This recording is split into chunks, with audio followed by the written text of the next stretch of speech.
Okay, it's April 27th, 2010, and I'm here with Fred Lorber. I'm Kathy Lesser Mansfield, and Ken Winber is here as well. And Fred's wife, Mickey, is in the room, and we're in Des Moines, Iowa. So, Fred, start by telling me where you were born. I was born of the city of Wine, Women, and Song, Vienna, Austria, in 1923. What is your And birthday? November 23rd, 1923. Is the dog a problem? Sounds like there's a dog outside. Okay. Is that okay? And I don't remember my birth, but I do remember growing up in Vienna. And we lived in kind of right off the center of the city. Vienna existed of 21 districts. The first district was the inner city, which was really contained all the official buildings, the museums, the opera, the famous hotels. And the separation between where we lived and the first district was the Danube Canal. So it was very easy for me to, when I was a very young boy, to be able to go to Vienna and go to museums and participate in some of the various art forms that Vienna was very busy about, particularly in the late 1920s to 1930s. I grew up in a middle-class family. My father was working for a textile company. My mother was a housewife. I was an only child. And so we lived under some modest circumstances in the suburbs, quite not really very far out from, as I mentioned before, the inner city, and I lived a very normal life. I went to public school, which the the first 4 years was called Volksschule, and then you had a choice to either go to Hauptschule, which then put you on a path of becoming a blue-collar worker, like a mechanic or a carpenter or something else, or pursue some kind of skill, or to go on a university track, at which time your parents had to pay some extra money for tuition and you went to a gymnasium. So my parents chose for me to go to gymnasium. At that time, in the late 20s and early 30s, the city of Vienna had a very large multicultural population. At one time, before the First World War, Vienna, Austria was the capital of the Hungarian Habsburg Empire, and which really accommodated a great deal of people from the provinces. During the Industrial Revolution, they moved into the West, into Budapest, and also into Vienna. And so it was a multicultural type of culture. I grew up with kids whose parents came from Poland, or some who came from Hungary or Slovakia or the Czech provinces, which at one time that were governed before the First World War, by the Habsburg Empire. So even though I lived, there was I think more than 10% or 12% of the population of Vienna was Jewish. And still, the neighborhood we lived was mostly non-Jewish, and much of it was blue-collar at that particular time. Do you remember the address of the house? Yes, I lived on number 17 Burkhardtgasse, which was still there, and I'll come as my story progresses. I'll tell you about my visit there when the war ended. Where were your parents from originally? My mother was from a little town of Belz, Poland, which had a famous rabbi, and my grandparents had a department store in Belz, Poland, which was part of Galicia, which again was part of the Austrian Habsburg Empire. When the First World War broke out, my parents and the siblings of my mother, she was one of 5 children, all went from Poland to Hungary. My mother told a story that she then, as a young girl, fled to Hungary because the war between the World War One, the battlefield really expanded to where they were living, were Many of the Pale, the Jewish Pale, was in western Poland. So many of the Jewish people fled from that part, so they should not get in the middle of the confrontation between Russia and Austria. So they landed up in Budapest for a short time and then moved on to her parents or my grandparents and my mother and her sisters and her brother moved, and her two brothers moved on to Vienna. Her oldest brother immigrated to the United States in the 1920s. My grandfather, my mother's father, went with him. And it was as the Depression in the United States began, my uncles did remain here, but my grandfather decided he couldn't make a living in the United States, so he returned to Vienna. And I remember a little bit of it. My cousin,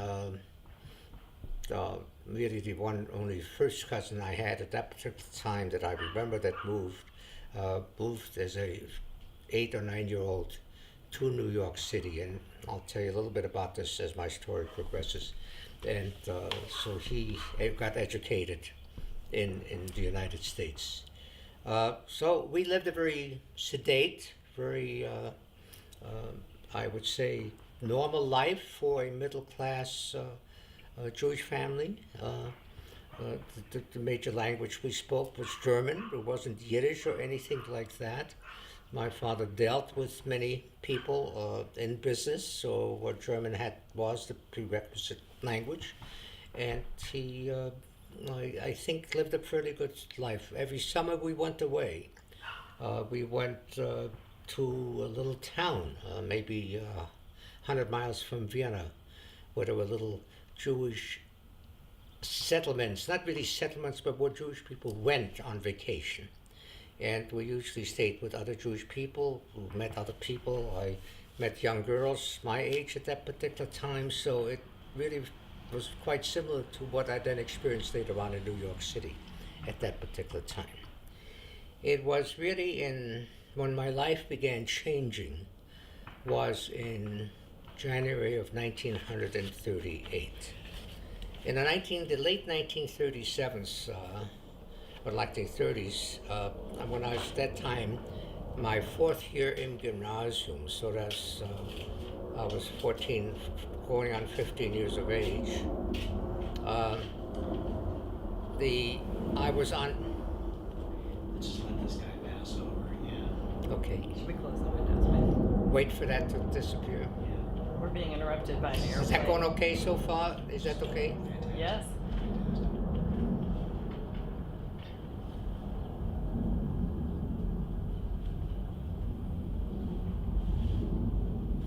Okay, maybe a little editing. Edit out the airplane. Okay. Okay. In my 14th year, I was in 4th grade of the gymnasium. Gymnasium really, the required was an 8-year. It was an 8-year schooling, and you took a matura at the end of 8th year, which was a test that qualified you if you want to go to the university. But I was only 14 at that time, so I had another 4 years to go. And I was on a skiing trip with my class from school. And I still remember this like it happened yesterday.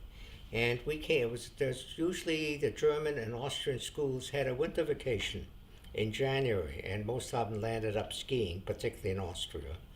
And as my parents met me at the railroad station, picked me up when our vacation ended, my father said to me, things are really changing here in Austria, and I think we need to sit down and talk about what is going on. What happened previously and historically, that Hitler at that time was very determined to annex Austria to Germany.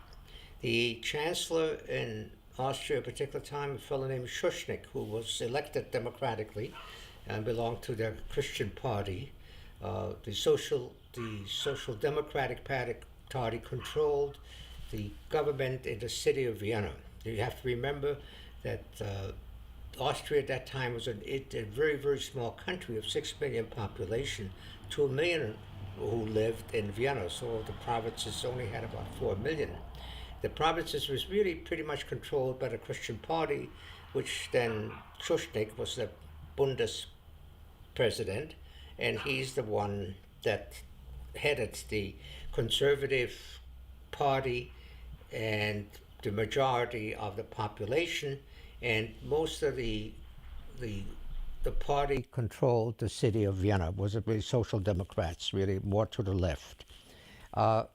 So Hitler had invited forcefully Schuschnigg to Berchtesgaden and read the riot act to him, said that this is part of the German Empire and we're going to annex it. And this is going to be part of Germany.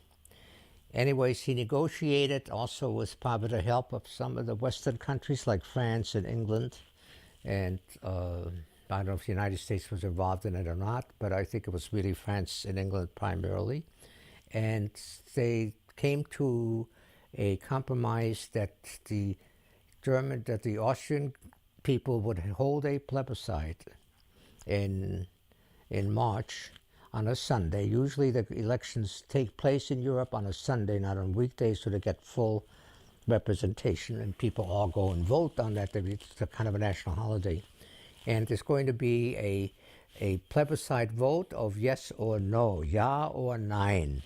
And that either if you want to vote for annexation with Germany, you would say ja, and the ballot would be crossed at ja. And if you were against the annexation, the ballot would be crossed at 9. Not the number 9, but 9 meaning no. So my father was very active, somewhat active in the Social Democratic Party. So about that time, when they picked me up at the railroad station, he said he had to leave because there's going to be a demonstration again that he was participating. There were people marching on the streets, carrying flags, red flags, and there were others that carried other kind of flags. About 6 or 7 months, so within this past year, the Nazi Party, which had been outlawed in Austria since 1935 or 6, when they assassinated the Chancellor Dollfuss, they had tried a putsch, an overthrow of the government, which failed. But during this failure, they killed the prime minister or the chancellor of Austria at that time, and the result of which was that the Nazi Party was outlawed. During that Munich visit that that Schuschnigg made, one of the accommodations that Schuschnigg was forced into was to appoint some Nazis who were underground. In other words, were not really had official status or could really represent the Nazi Party. But at that time, they had to legalize the Nazi Party. That was one of the accommodations he made.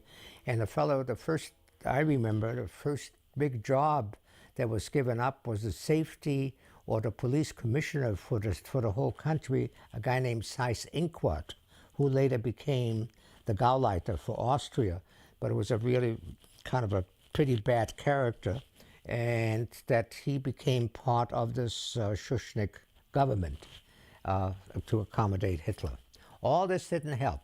All these demonstrations, and it looked like the country would vote against an annexation to Germany. And on that Saturday in March, I woke up thinking that another demonstration is going to take place, and we had the radio on. They only had one radio station, which was official, called Radio Austria, and right away the German army crossed the border that Saturday morning, and it isn't very far from the German border to Vienna, maybe a 4 or 5 hour car ride, or maybe 6 hours, and they arrived with all their arsenals, the armored cars, the tanks. It was really a display of power as they drove into the city. Beg your pardon? This is before the vote? No, that was before the vote. So they canceled because the feeling was in Germany that the citizens would vote against annexation. So they marched in. They had experience because previous to that, they occupied the Rhineland, and none of the Allies ever raised a sword to stop them. So, so they figured in Austria nobody's going to do anything about it. Where were you? That's, I'm sorry, Yes, where I were was you home. when you were home? So I you was watched the march home, in? no, but I heard about it. Some of my friends, non-Jewish friends, were downstairs on the street, and some of them hollered, "We want to go on down to the Ringstrasse, which is the main drag in the first district." Ringstrasse is an interesting street, and one has to know how it all came about. It's a wide boulevard that circles the inner city of Vienna, where all the official buildings are. As I mentioned before, the opera, the museums, the parliaments, the main post office, the big hotels, Imperial, the whole Bristol Hotel, the Volksoper, which is or the Burgtheater, which is the royal, classic theater that was, all these Baroque buildings. Well, the German armies was rolling into it, and part of it is to be this parade going through around the Ringstrasse, around, to show their might. It was now, Hitler did not come at that particular time. Did you go down there with your friends? Yes, I went down with my friends to see the army roll in. It was fascinating to me, even to a 14-year-old kid like me, that almost every official building, every even large apartment building, had a Nazi flag flying from it. Before, there was a doubt whether they wanted to annex to Germany, but now all of a sudden it was almost a 24-hour turnabout where all the citizens over there were greeting these German panzers that were rolling through the street. And as you looked around, the whole city was red and white and black. The swastika was black, and the flag was red, and the circle in the middle was white. And you looked, wherever you looked, there were flags flying. So the Nazi very well prepared. So when they did this annexation or this invasion, that just overnight it became a German city. It was when, I think 2 or 3, and I can't really remember the exact time, when Hitler came. This was his homeland. He was born in Braunau, a provincial town, not too far from Vienna, maybe a 6 or 7 hour car ride, closer to Germany. And, he came, had very little education. And in 1908 or 1910, he came to Vienna to go to art school. He felt he had some talent, and he was turned down. He did not have enough talent to get into this very high esteemed school of art. And he blamed the Jews. When he came to Vienna, had a large Jewish population in the 1900s.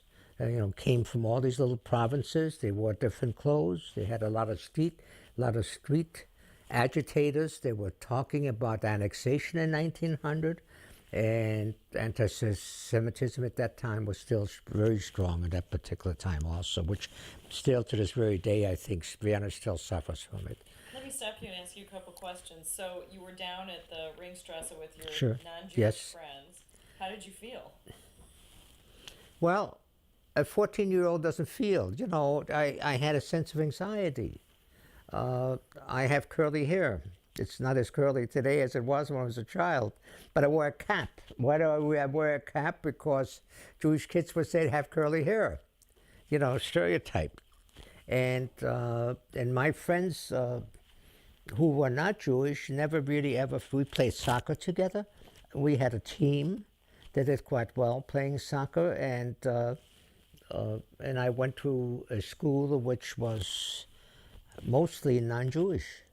So I had a good support force, and we didn't understand the political ramifications. My parents were not very happy when I came home and told them that's where I was. and they thought it was absolutely, you're not going to do that again. Well, Hitler arrived a few days later in his open Mercedes and came through, and the mob scene was almost unbelievable. I mean, people were 6, 7, deep around that Ringstrasse. And there's a place there called the Heldenplatz, which is in front of their Burg, their castle downtown the Habsburgs used to live in. And I was there with Joe Hall. By the way, I took him there and showed him that recently, about 3-4 years ago, this friend here from Des Moines. And I showed him where Hitler stood on a balcony, and it was close to 1 million people on the Heldenplatz. So you went back down when Yes. Hitler came in? Well, I came back, but I couldn't see very much because there were so many people ahead of me. But I heard the screaming and the hollering, and I know he came into his open car. People told me later on that's what happened. And I went home. And that really was my one and only, at that time things began changing very rapidly. I was going to this gymnasium, so that was in February or March. And the first thing that happened, I could no longer rent out books or take out books at the library. Can I ask you a couple questions Sure. from before that, before we move Sure. on? Yes. So, first of all, I was wondering if you experienced any anti-Semitism at school or any place else before that time. If I did, I don't remember. Yes. The question like I didn't feel like I experienced. I'm sorry? Repeat the question? If you could just sort of repeat the question. Yes. Oh, did I experience any anti-Semitism? No, I really don't remember. If I did, it would have been a minor instance. I began experiencing right after that, yeah, and in different ways. But I think I was really shielded, primarily because we lived in a non-Jewish neighborhood. And there was a Jewish section. Vienna has 21 districts. At that time it did. And the second district, the first district is where all the official buildings are, at the center of the city. And next to it, it's separated by the Danube Canal, is the second district. And the second district was mostly Jewish. My grandparents lived on the fringes of the second district. They lived more near an amusement park that was there called the Prater. And so I used to go through there when I walked from my home to see my grandparents, particularly on a Sunday. And most of the people we walked, a lot of walking was done. And when I went through, I used to see people with payas and beards and black, clothing, and people had come from Eastern Europe and had now moved into that part of Vienna. And so I just can't remember any really anti-Semitism at all. What was the religion of the kids that you went to school I'm with? sorry? What was the religion of the kids you went to school with? Mostly Catholic. But the educational standards were that each religion had to have a religious 2 hours a week were set aside for your own religion. So a rabbi came in and taught us, they pulled us kids out. The girls and boys were separated in my school. It wasn't until the last, I think the last few months is when they put the kids together. And so twice a week, I think an hour each time, the Jewish kids were pulled out and had to meet with a rabbi to teach them. The Catholics were pulled out and he met with a priest. The Protestant kids were pulled out. They met with a minister. How many Jews were there in your school? I would say maybe 5% to 10%. I don't quite remember really many. I went back to that school. I'll tell you about that later. Okay. And after school, we would, it was next to one of the large parks of, school wasn't within walking distance from where we lived. And I'd walk to school every morning, I'd walk home every afternoon. But after school was over, usually at 1 o'clock, all the kids would meet in that park. And one of the first things that happened in that park, the park benches began being painted with graffiti, every park bench, and it said, Jews not allowed, or Juden verboten, which means Jews are forbidden to sit here. So all of a sudden we began to realize, the kids began to realize our situation was changing. And this was after After the Hitler annexation. arrived, yes, all this happened after the annexation. And so that made a tremendous impact upon us because we no longer could meet in the park. So we start meeting outside the park. And then other kids began coming by who were not Jewish, starting, throwing words at us or slurring things. I think maybe the Jewish population of my school may have been 10 or 15%, and at the most. So we were a minority. And then it came out that the Jewish kids could no longer go to school after June or July of 1938. That was the end of it. No more education. You could not go to gymnasium, you could not go to Volksschule, you can no longer go to university. My library card was no longer valid. Movies were forbidden. My father's business, which was good size, he didn't own it, he just worked there. But it was Jewish owned. They had two very large mills in Czechoslovakia. They were making tablecloths and towels and sheets and that type of textiles. And somebody walked in there one day, and it was Heinrich Klinger and Sons. And it was on Rudolfplatz. I went to look it up later on, what happened to that area. And a Nazi functionary came in one day and said, okay, you have 24 hours, here's the receipt for your business, and you've got to get out of here in 24 hours or 12 hours, whatever the case was.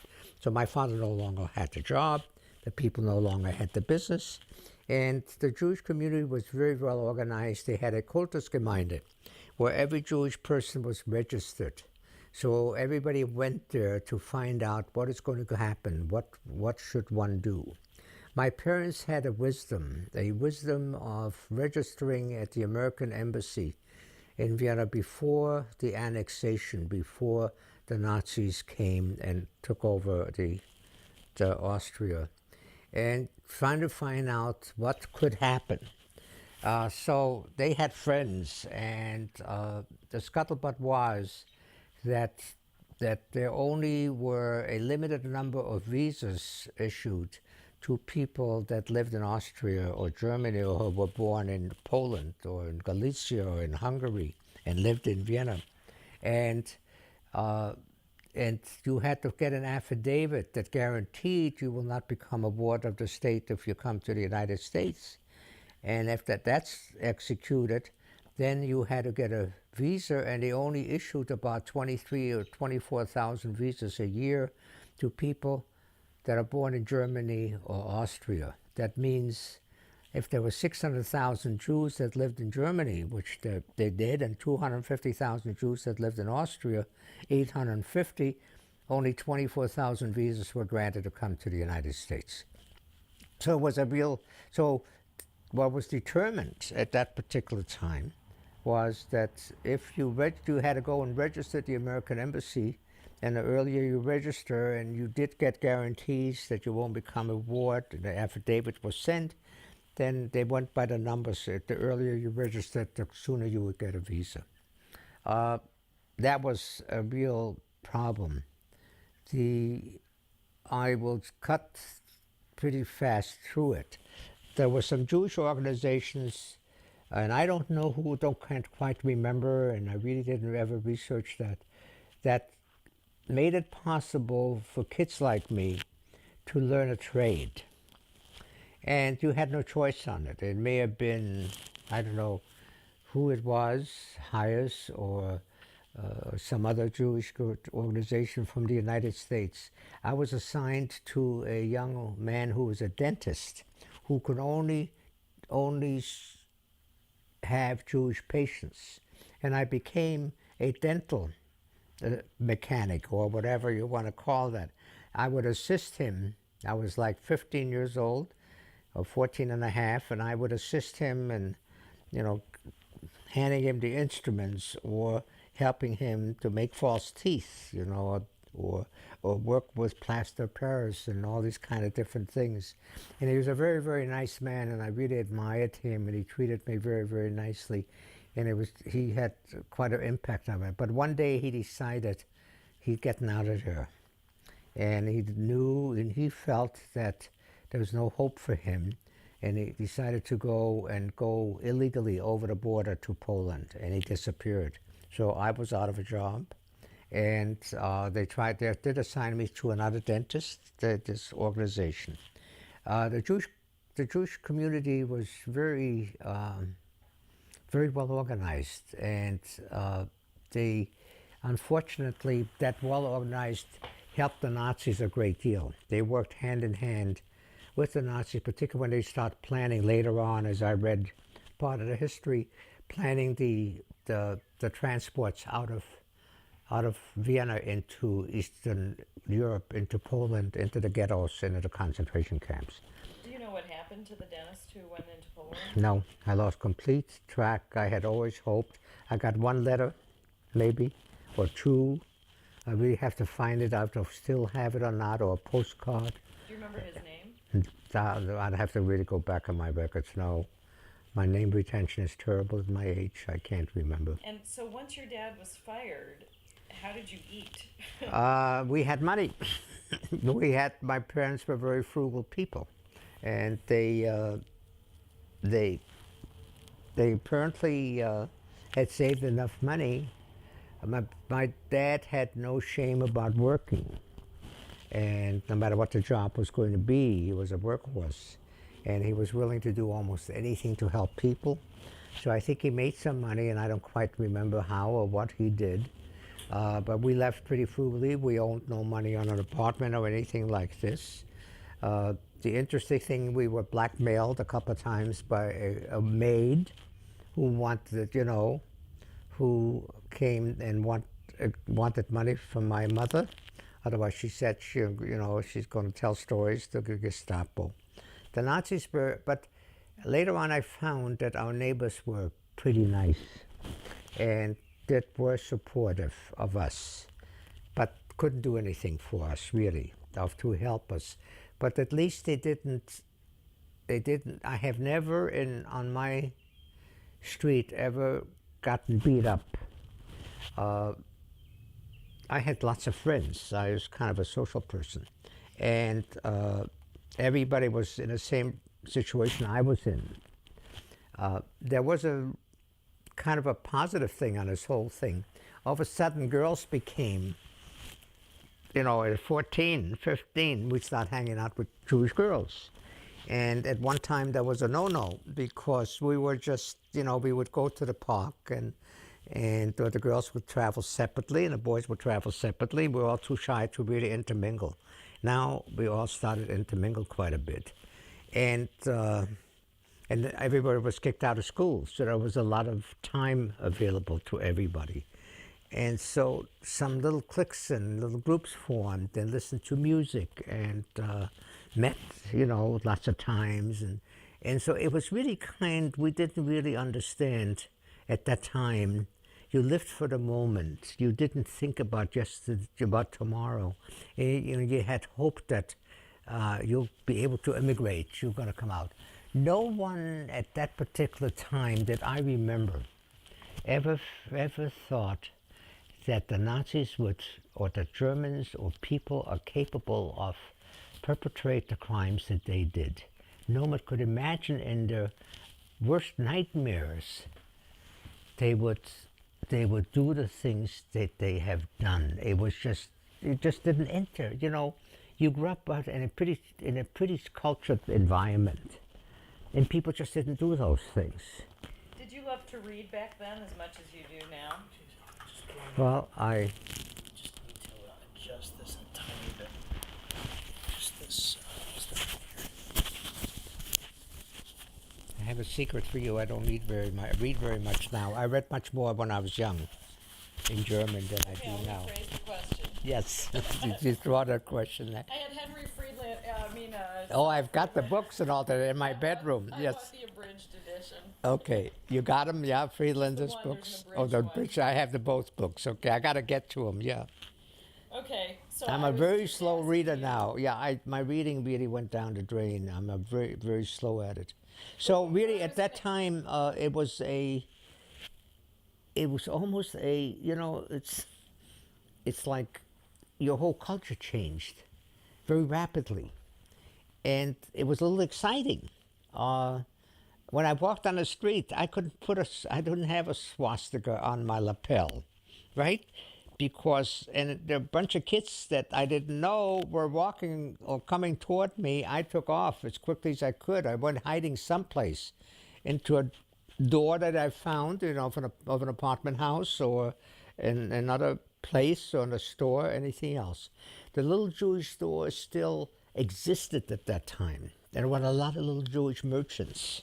One of my parents' closest friends still had a little grocery store where we lived in the same neighborhood, and the Stolzenberg, and I remember them. I mean, they got out much earlier because they had a lot of relatives in the United States, and they made they signed up very early at the embassy, but they were all our neighbors still treated us with respect, and it wasn't anyone. It's just when you moved away from the neighborhood, then it became dangerous. And I was a pretty good runner. I was pretty fleet, and so I could move pretty fast. But it caught you. I got caught once in a while, and you had to defend yourself a little bit. Caught in what But way? other kids, and they start calling you names and dirty Jew, and How could they tell you were Jewish? you didn't. Well, first of all, I look Jewish. I have curly hair. And if you go to Vienna and you see, it's mostly the Germans are very German looking. Yes. I'm ethnic looking. And they could tell, and I couldn't wear a swastika because if I would get caught with a swastika that was unallowed, I'd really be in trouble. It'd probably put me in jail or someplace. So there was no limit on age or anything like that. So they would call me names, Dirty Jew, and I don't even remember all the names they called me. And I would kind of holler back at them and disappear as quickly as I can. I was a soccer fan, and I played soccer a lot. That was my favorite pastime. And so I had a lot of friends that played soccer, and I still would hang with them, and they were not Jewish. As a matter of fact, we had a team that went very far. It was a pickup team that the newspaper sponsored these teams, and we went very far, and I couldn't play in a final game because I got the measles. But anyways, I always remember that, just that I had the best, and the team appeared in the newspaper, as one of the winning teams, and I wasn't with them at that time. So I had a lot of just beg your pardon? Before 38? Yeah, it was before 38. But so I had a lot of friends, non-Jewish friends. Yeah. So it was until when things dramatically changed was November the 10th.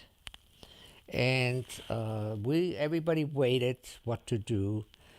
What my parents did, I didn't quite realize it. I found it out later. They helped a number of people who had no money but had relatives in New York, for example. And they would give them money, and the relatives, sometimes they did and sometimes they didn't, would deposit bank in a bank account that we established in New York City at black market rates. So if the mark was 10 marks to the dollar, we would give them 15 or 20 marks to the dollar. And then somebody would deposit the equivalent amount in New York to help them out. So we start building a little bit of money outside of things. And then what really got really bad was the privileges. Things began, the little merchants, Jewish merchants that were still left, each store would have an SA man stand outside, not each store, but most of them. And he would discourage people from walking into the store. Or they would put white graffiti on a store window. Don't buy here, it's Jews, it's a Jewish-owned store. And in the newspaper, which now was the Völkische Beobachter, which was the German official newspaper. I don't quite remember whether the two newspapers in Vienna, I remember the names, whether they still were publishing after that. Really was still being published or not. The Nazis were extremely efficient in doing that, and unwinding the culture that existed and putting their own into place. Couldn't go to movies. I did sneak in once, and I remember. What'd you see? I think it was a Shirley Temple movie, if I remember correctly, and I felt very uncomfortable because I went with a couple of my friends, and I think Wallace Beery was in it or something like that, and I just was happy to get out of there because if I would have been caught, to go on a streetcar, it was really a major transportation, still is transportation system in Vienna. I remember I couldn't sit down. I wasn't sure whether that was official or I would stand as you walked up on a streetcar. There was a little small place before you walked in where the seats were, the benches were. They're still the same car, still running around Vienna. And I remember I had to stand. I couldn't sit down. No, How did you feel about being excluded from all this stuff? I can't recall my feelings at this time. I think it came with the territory, and as long as you had Jewish friends who had the same problem as I did, it wasn't so bad. You felt a little bit like a martyr. We began talking about America, the kids and I did, and about Israel. There was a movement on taking kids out into Israel or Palestine at that particular time. My two cousins were smuggled into Palestine at that time, who were very close to me. And so I can't really relive my feelings at this time. I really don't know what they truly were, because too much things happened since that time. So it was on November 10th, in 1938, when the radio was blasting things out that they were burning down, the people were burning down. It was really the government that Goebbels issued that edict and burned down every synagogue except one, down the Seitenstättengasse, which is the main, now still the main synagogue. And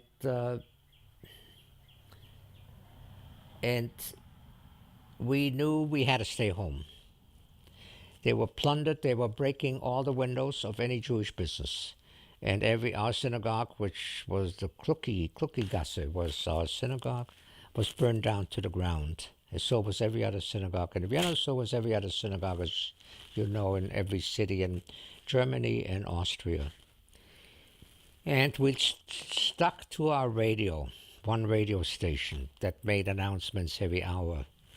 And I think the orders on the radio were for Jewish men to stay home. The Nazis were very chauvinistic. They did not go after the women at that particular time. It was only the men. Do you remember what time it started? Sometimes during the day. I cannot recall.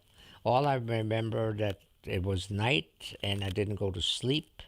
My dad didn't go to sleep. My mother didn't go to sleep. We don't know what the answer was going to be when there was a knock on our door. Before the knock on the door, could you hear what was going on in the Only street? by radio, nothing on yes, only by radio. My mother and the scuttlebutt was that don't go out, stay home. You don't want to get involved. There are people on the street that are looking for Jews, and you don't want to get involved. They're beating up the Jews, and Jews stay home. And it was, I would say, about that. I distinctly remember what happened, and I can still picture the two men that came about 11 o'clock at night and knocked on the door. Both looked very massive to me, and both in their black boots and Sam Brown belts and brown shirts and their little square caps, came to arrest my father and I. Now, they knew who we were, they knew what we had, and they said, "Don't you have a piano in your living room?" I said, "Yes, we do." And we saw it. They went to my room, they found a book that had a cover on it, that had a red star on it. He said, a communist book. I said, "No, it is." They made me tell them what the book was all about. I distinctly remember that quite well. And it was scary. And my mother standing there all this time, she was a little woman, but mighty. She was a tough cookie. And my father, he said, "We'll come to arrest Mr. Herr Lorber and me, Fritz Lorber. That's me." So my mother says, "You take my husband, you're not taking my son." Well, that tells you what the marriage was like, I guess. So they said, "No, you're both going. We have orders to take, anybody over." So that was November 1038. I was born November 1923. So what is that? 15? We have orders to take both. She says, "My son is too young. He is not going. You won't take him, you take me." And this argument starts. So they're arguing, and she finally said, "No, okay, let him go, but my son is staying." Okay. They did leave, but my dad. Next day, the day after, or 3 days later, we heard on the radio, no schools. All the schools were closed in the city of Vienna because they needed all these facilities for prisoners. So all the Jews that they could round up, but that they were rounded up. All the synagogues were burned down to death, and all the glass, all the windows that were Jewish-owned stores were shattered. So the place was full of glass all over all of the industrial, not industrial, but the commercial part of Vienna was pretty much, shattered with glass. And the prisons were full, and the schools were full with prisoners. And we found, I don't know, I can't tell you, my mother would wish she were here to remember these things. She told David Bellin about, how it all happened much better than I can tell you. She remembered much better than I did. I was on a peripheral part of this thing, and she was right in the middle of it.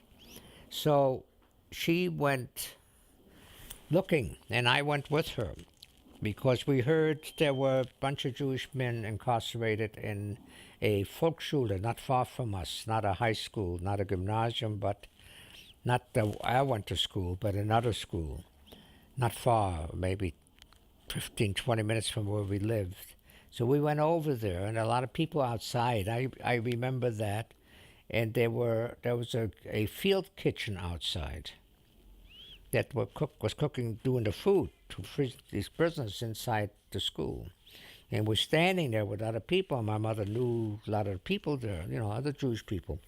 So we were talking and chattering, and all of a sudden here came my dad carrying out with another man a big pot. Big one. Not a pot, but like to feed an army, to fill it up with the stuff they were cooking outside. So we waved at him, and he my mother went over to talk to him. I remember that, but they chased her away. And he's just waving at, and the last I saw him at that time. And the next thing, and then things quietened down, but we could never, they moved him out of that school over the next 3-4 days, and he got shipped to Dachau, which was one of the early infamous concentration camps. And the first time we heard about him being in Dachau was a postcard. I wish I would have kept it. I had it. It may still be a part of my papers downstairs in the basement. And at which time it was pre-printed text in German.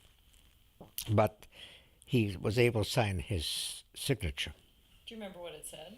Yes, I'm in good health. Everything is fine. Blah, blah, blah. Don't worry about me, or whatever, something. But to assure us not to, and don't, you'll hear from me again. No, yes, no, why I'm here, or when I'm going to come home, or anything like this.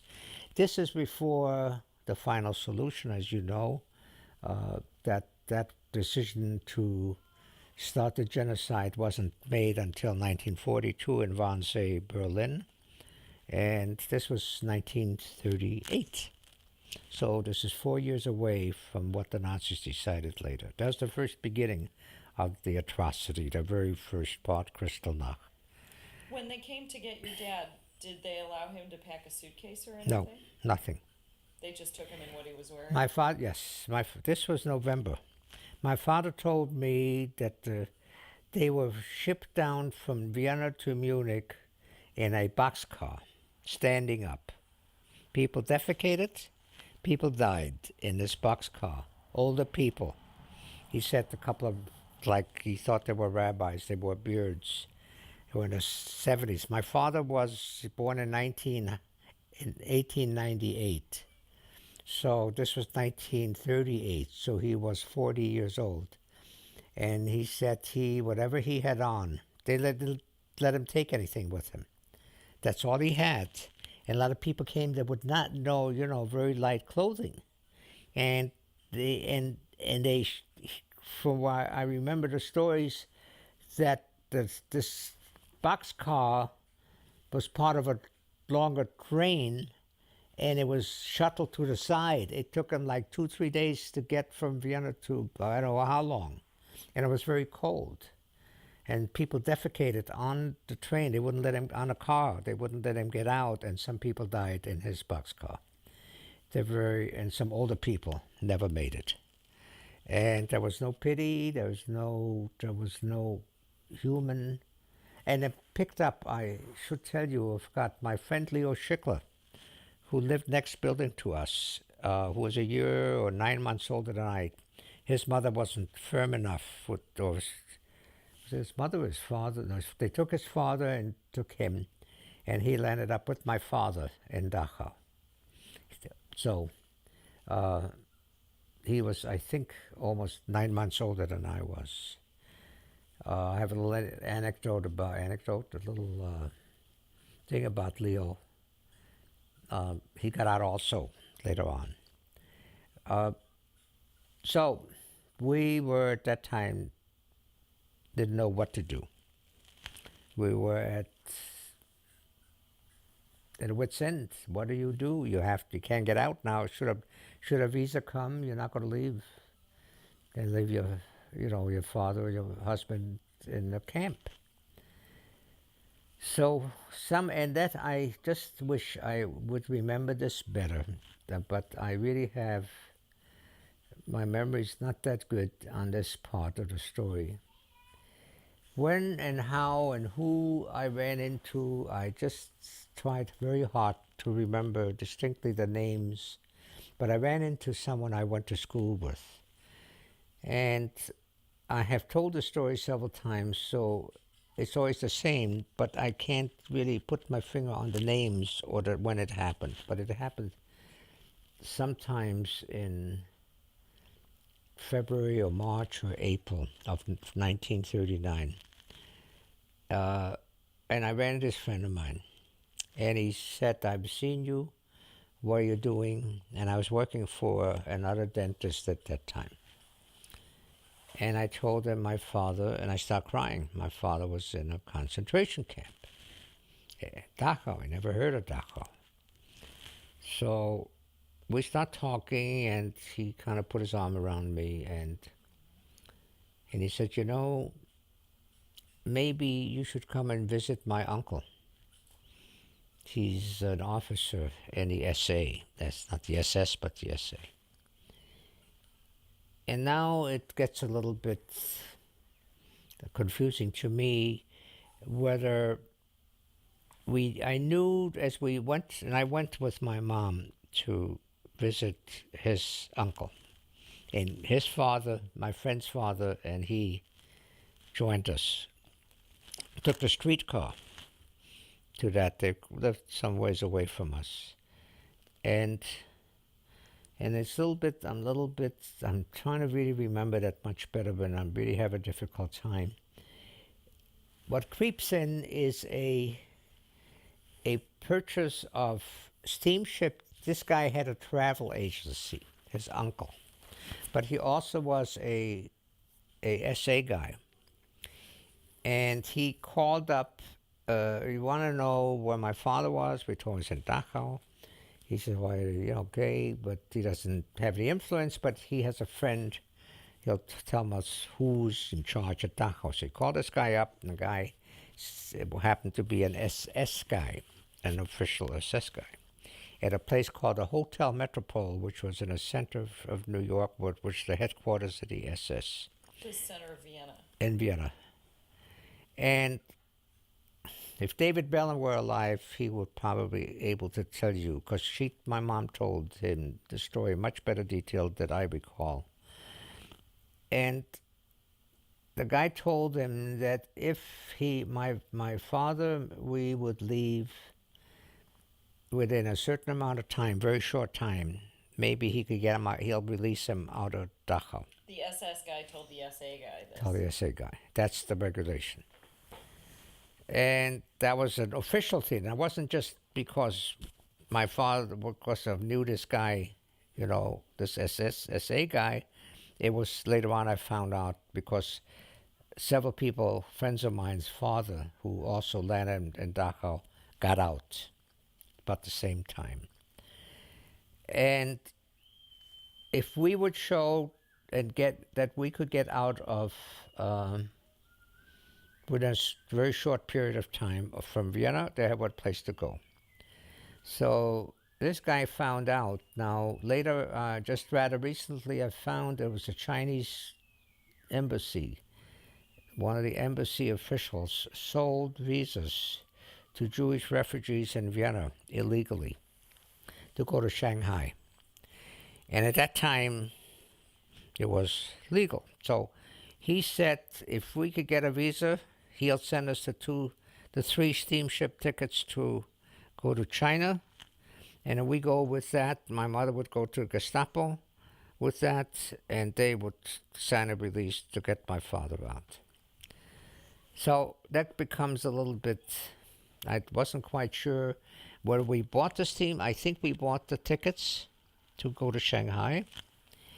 And my mother went to the Gestapo headquarters, fortified to meet this guy, this officer who had the power to release my father.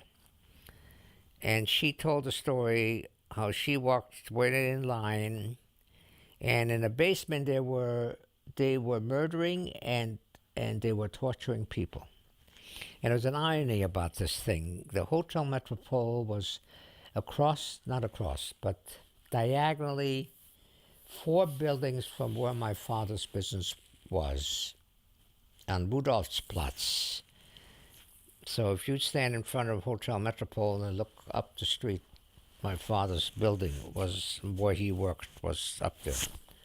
I went with my mother, but I stayed outside. And there was a big lineup of people waiting to get in for maybe the same purpose. Waiting outside the hotel? Yeah, it was in front of the Metropole Hotel. And that they took over and made that headquarters. So she went there once or twice, and she charmed, apparently, this SS officer. Now, how do I know that?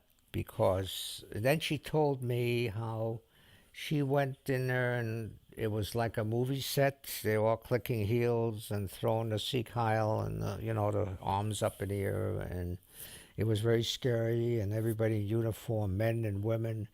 And she saw people that were apparently beat up at some time or other, or it was a very traumatic experience for her. And so she showed apparently the tickets to Shanghai, and this guy said, Frau Lorber, I will let your husband come home, but you will have to leave within 3 weeks, or something like that. And if not, you have to go and register at the police station every 3 weeks until you get on ship, okay. Then he says, And that's my mother used to have great pride in telling that story. But when your husband comes out, I want you to bring him up here. And she said, why do you want to see my husband? Well, I want to know what kind of a man married such a woman. Yes, she always got great pride of that. So anyway, she did that. My father came out. So still no visa for No Jen, visa. just We the had no tickets. visa. We had waiting for a permit to England, and we're waiting to go to the United States. And we weren't very anxious to go. But now, with my father experiencing a 6-month stay in, or 7-month stay in Dachau, he never spoke about it. I got some things out of him. I'll tell you just a little anecdote.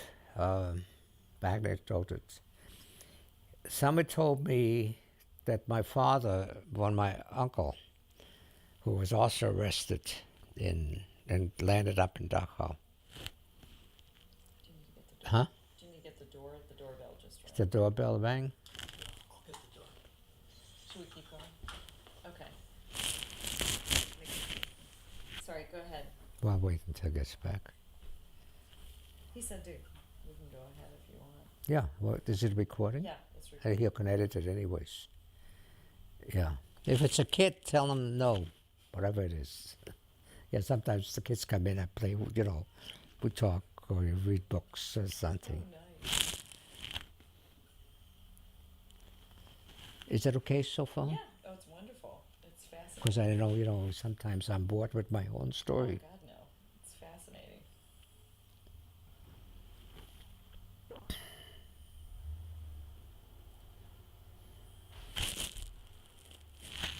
I think we can keep going.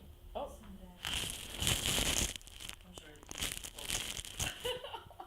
Who's that from? I don't know. All right, let's keep going. Shit, So I didn't send it, Mickey. Must be your boyfriend. Should name me. That's a boyfriend. You must have a boyfriend. So, what was it? so your dad had told you about being in Dachau. Yeah, somebody said to me, your dad was a very hardworking man. As a matter of fact, he was washing out handkerchiefs for other prisoners. That's all he did a lot of that. And people used to give it to him. And I never figured out, it took me a long time to figure out. I asked him, he didn't want to talk about it. I says, why would you wash handkerchiefs? I found out what happened, that every morning, or maybe I don't know if they changed it every morning, but and this friend of mine lived in the next building, told me a few instances that happened at Dachau. One of which that each barracks had a designated time where they could go to the latrine to relieve themselves. If they said you can go to the bathroom at 10 o'clock in the morning, this one goes at 11, this one goes at, every half hour. Or if you ever been in Dachau, it was a big camp. Now it's nothing left, but at that time it was gigantic. So if you had to go, and there was a lot of dysentery at that particular time with these prisoners, and you got to go, you making your pants. So a rag or a handkerchief became a very important utility for you to wipe yourself with until you finally train yourself or to be able to go at your assigned time. That's one of the many things that those bastards did to dehumanize you. So he was washing handkerchiefs for other prisoners so they could use them again next day. My friend Leo Schickler told me, and he suffered from earaches. And every morning at 5 o'clock there was mass assembly, and they count off the numbers of all the prisoners in the common grounds. And then they would go through and say who is not well or who needs to go to the hospital or the dispensary, and he raised his hand. And a guard came over and he said, "What's wrong?" He says, "I have a terrible earache." He says, "Which ear?" And he pointed to his right or left ear. And the guy took the stock of his rifle and hit him right across the ear, and he just fell. He was unconscious for a while. And the guy told him, "Now your ear doesn't hurt anymore." It was these little things that my father never would want to talk about. And Leo never really talked about it either. And I never pressed him, never asked. And I've always felt very uncomfortable about that anyways, to ask about that. And because I was the lucky guy, I mean, how did I escape all this terrible, terrible time? We got kicked out of our apartment. We didn't own it. It was an apartment and we paid rent, and it was Aryanized. In other words, only Aryans could live in that area. And they start putting all the Jews into the second district.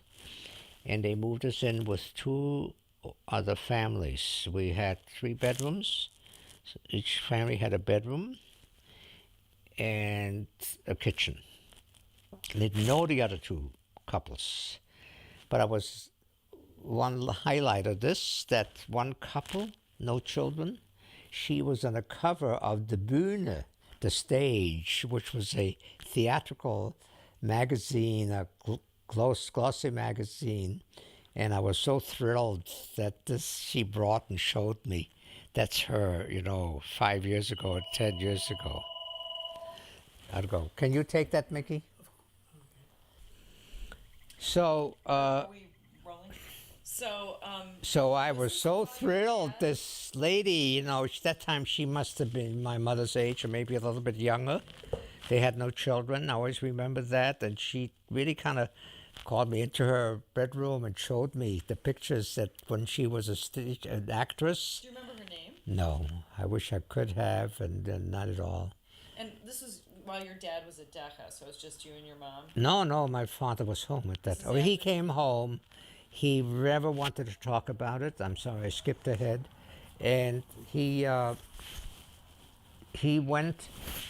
We were waiting. My mother had an ex-boyfriend in England who was in the English army that she grew up with in Poland. And he was trying to get a permit to us so we can go to England. And we're waiting for that. So the war didn't start until September. This is all before September 1st, 1939. And so we got moved out.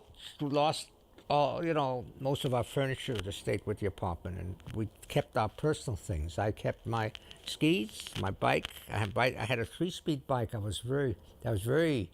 In 1938, or 1939, that was a real, special deal.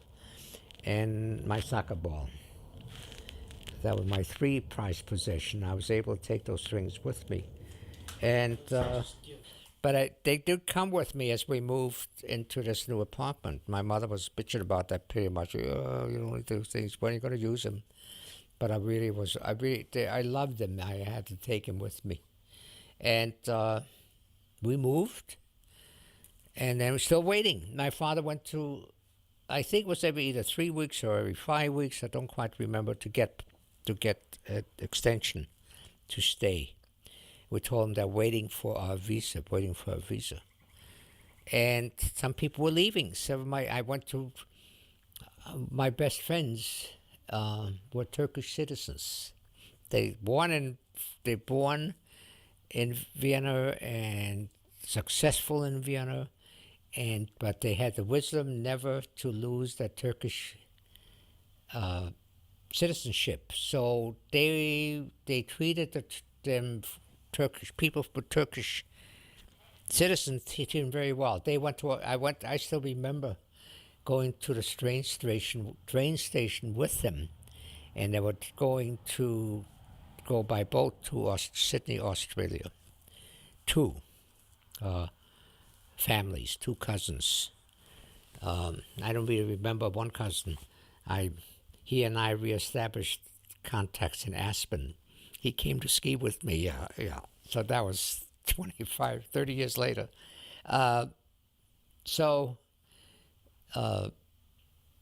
We moved. So we're waiting. We're in this apartment, and the war broke out. September 1st, Germany attacked Poland. So all of a sudden, things changed dramatically. You're on a war footing. And my father would go down to the Kultusgemeinde, like the Jewish Federation, every day and see what's going on, what's happening. And I think for a while he worked down there and volunteered to work at this down there at the Kultusgemeinde.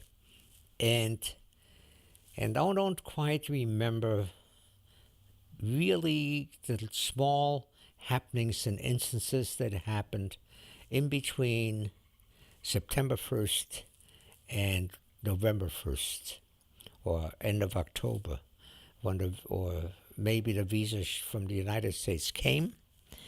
We got called to the embassy, and they gave us the visas to go to the United States, and we booked. One of the last, I would say, 2 more months or 3 more months.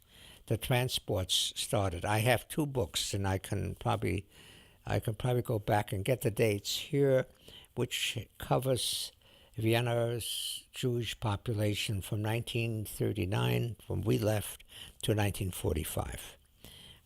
What happened? And I think if we would have been there another 2 or 3 months, I would not be sitting here talking to you. We probably would have been on a transport to go to Eastern Europe. They confiscated almost everything. We were able to get out 1 container by I've forgotten what they called, a forwarder that we bought a wooden crate that put my bicycle, soccer ball, and my skis in it, plus other things. What did your parents decide to bring? Dishes. They brought some dishes. I don't quite remember. No furniture. Oh yes, we had a table, a dining room table, and dishes, but no some things that were very dear to my mother. We put into that big container, and they let us take that out. And we had to pay a tax to go, and we went to Trieste, which is northern Italy, where we took a Italian liner, a luxury liner called Saturnia, 2 sister ships, Vulcania and Saturnia, and it was the thrill of my life to be on an ocean liner. It was fancy, great food, movies at night, and mostly Jewish people on that ship. Friends, people, and a strange thing, there were some people that lived in our building with us, not before we moved, that we weren't that close, but they were friends, somewhat friends of my parents, and they were on the same ship going to New York. And I remember that we docked in New York, and that when I woke up in the morning, there was a Statue of Liberty. And the night before, I came out of Europe, which was totally blacked out. There were no lights at night in Germany because the war was on. So seeing New York City all lit up was an unbelievable experience. And then seeing the Statue of Liberty there, it still chokes me up to this very day. It's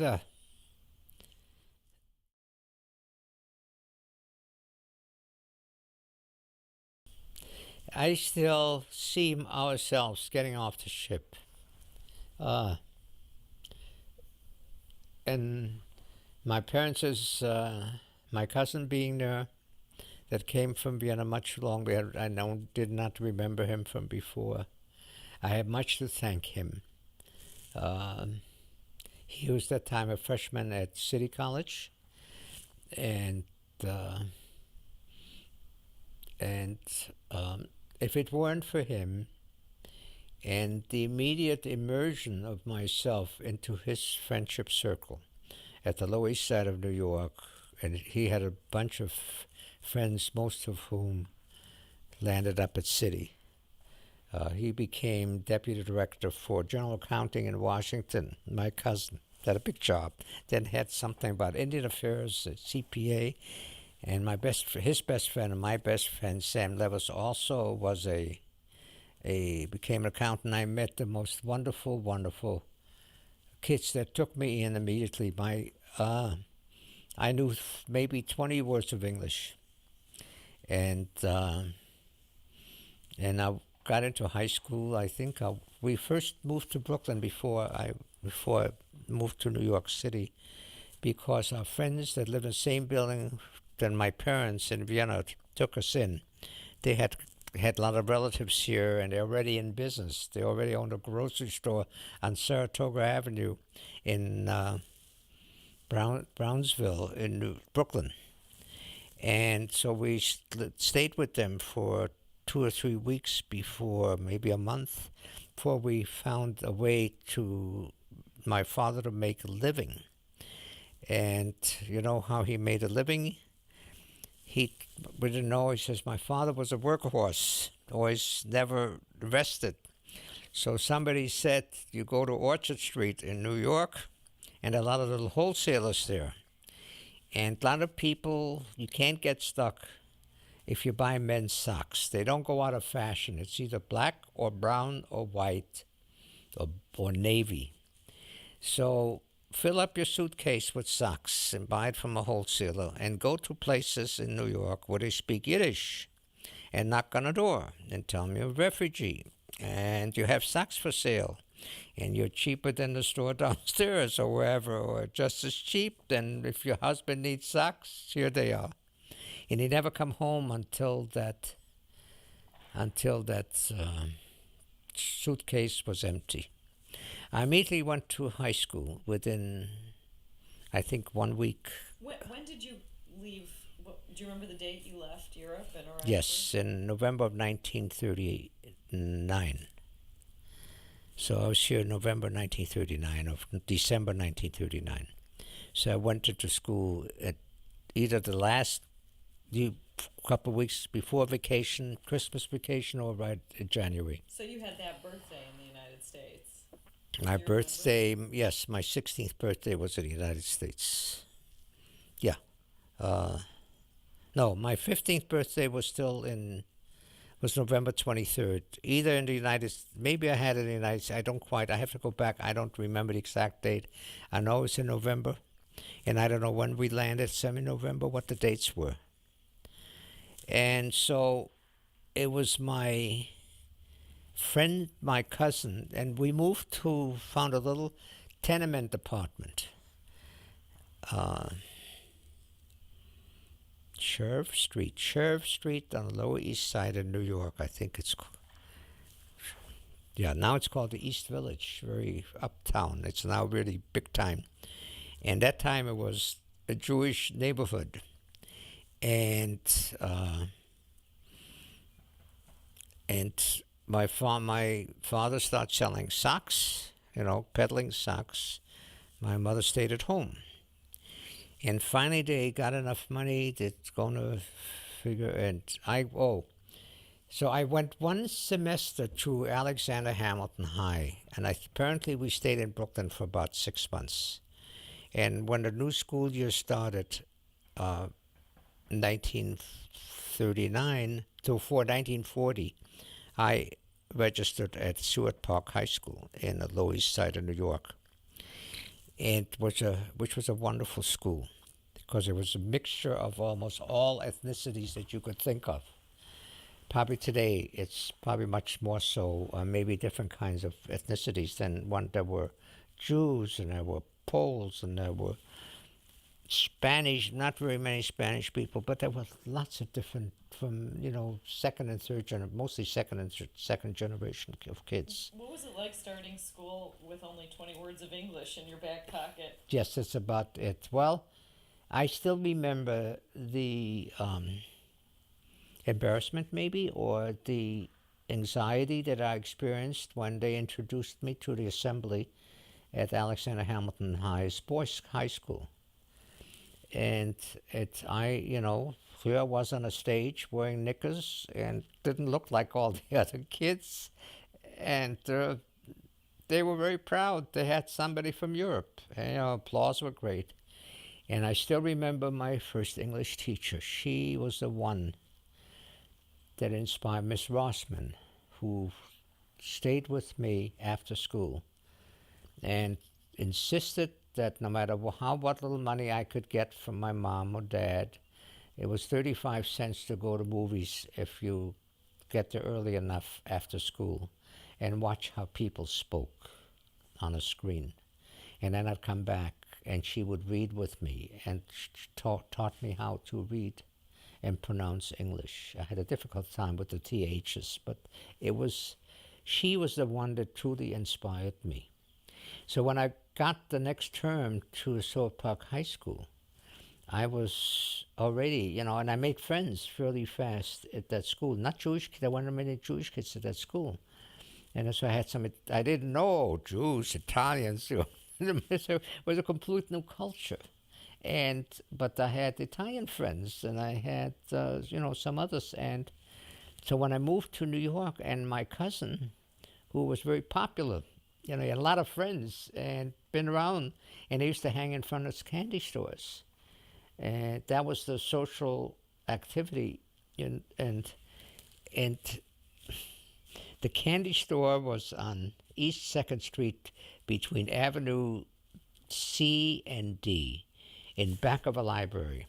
There was a library across the street called it's still there, called the Hamilton Fish Library. There's a pool on the other side of that called the Hamilton Fish Library, Hamilton Fish Park and Hamilton Fish Pool. And he brought me into this group of kids. I was the youngest kid there. They were already freshmen or sophomores in college, maybe a couple of high schoolers, boys, girls, all Jewish. And they accepted me, and I learned my language very rapidly. What about your parents? Was it hard for them to learn English? Yes. We bought this little store on East 3rd Street, and a little grocery store. I think the grocery store was as big as this room, maybe a little bit bigger. And my mother and father worked there. We closed 3 days a week. And Rosh Hashanah? 3 days a year. 3 days, I'm sorry, 3 days a year. 2 days in Rosh Hashanah, 1 day on Yom Kippur. The rest of the time, we were open. And my father, we went start to work usually at about 6:30 in the morning and closed the store 11 o'clock at night. And we lived across the street on East 3rd Street, 227 East 3rd. And the store was just on the corner on Avenue C. Yeah, and then we bought, the little store next to it became available. And so we got that one. And we used the basement for Passover orders every year because that was a big business. And I used to deliver orders. My job was, after school, to go to work. And I delivered orders to up these tenement houses every day. It was a kind of interesting Jewish neighborhood. There were a lot of little kids would pay us, side locks. And you'd hear them talk in Yiddish. They would play. The most popular games was they threw the ball against the steps, what do you call them? Like baseball, I forget the different names, or against the sewer, and then run around bases, and they played it all over the place. And these little Jewish kids with the paces would holler, "Warf the fucking ball!" Always remember that it was, it mixed up. They mixed up the Yiddish with the slang. Yeah, it was a very colorful area at that particular time. Well, Did you keep track of what was going on in Europe? Well, yes. I'm trying to think. I hesitate to answer because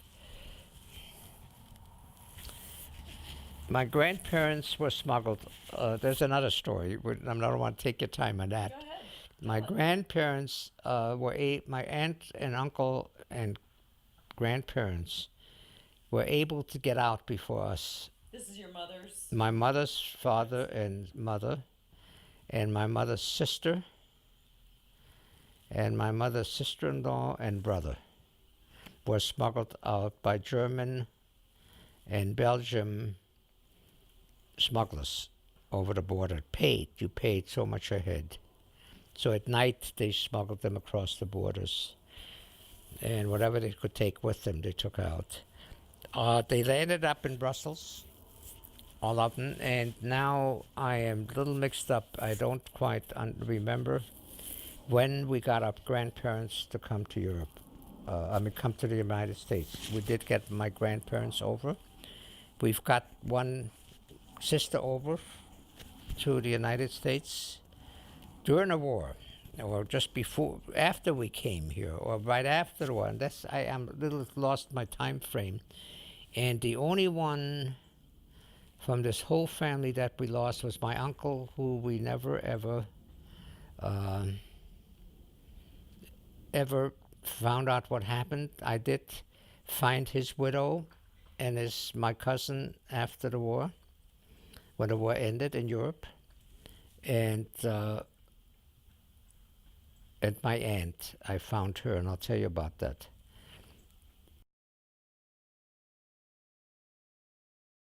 I was drafted. I went to high school and then started going to college at night, and I was drafted.